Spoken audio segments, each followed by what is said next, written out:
keessansa asii olitti imani shanii moo gaafa 16 asii olitti haroototi itti isaan fitan ta'an.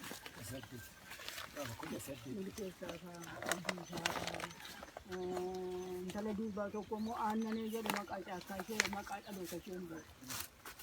Taaddasaa araarsaadhaan Taaddasaa muka cabsanii araarsaa harka rukutanii hidhanii hidhan. Hidhanii gaafa 17 sibsabaa sitti nu waaman.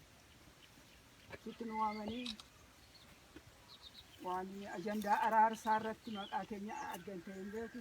Fuulii 8 dalgituu dastaa kan adeemnee mariisin bira qabne. Nuti namatti maramne dhokannee gara. Gaafa 18 halkan ka'anii nutti marsanii nu qabatan. Qabanii nu geessanii biyya. Egaa as jedhu achi jedhu achi fiigu na seesaa maaru Dassaaleen dide Dassaaleen waamanii dadhaban.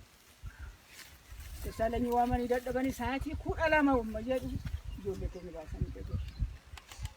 Dhakaan ani handaqii baachisanii araarsaan harkanyuun qabu baasanii badhiisan. Anaaf kuulii maal godhu sa'aatii 12 booddee waraqata tsifatiin qabne homan qabne qulqulluu waraqataa irratti nu farramsiisan. Farramsiisan farramne galle kuma ta'etti ullee tunciniisifannuu oolle galgala keessa tokkomaan nu gahu dhumaniiru jecha. Barbaacha keessi qajeelu. Haruu baala umma geenyu liqoon bariin nama 4 ta'ee karaa irra qawwee qabatanii. Eessa dhaqxuu jedhe. As gama kana dhaqnaan anoo sin beeka sin bariira eessa dhaqxuu. Naan akkasii jenne waan goonuun qabnu sila. Dabalamuu dhabxuma qaxxitaa deebi'a eenyu namni siin hin beekna. Amma kan keessan qabbaa deebi'aa jiru. Halkan mana keenyatti galu. Halkan masaan obboleessa mucaa poolisii kana Mashee Shamsuu karaa fuuldura dhufu karaa duuba natti darbate dhagaa mana. Nafsi haara kaadha isheen dhagaadhaan mana koo dhootu jedhu sunaan ture.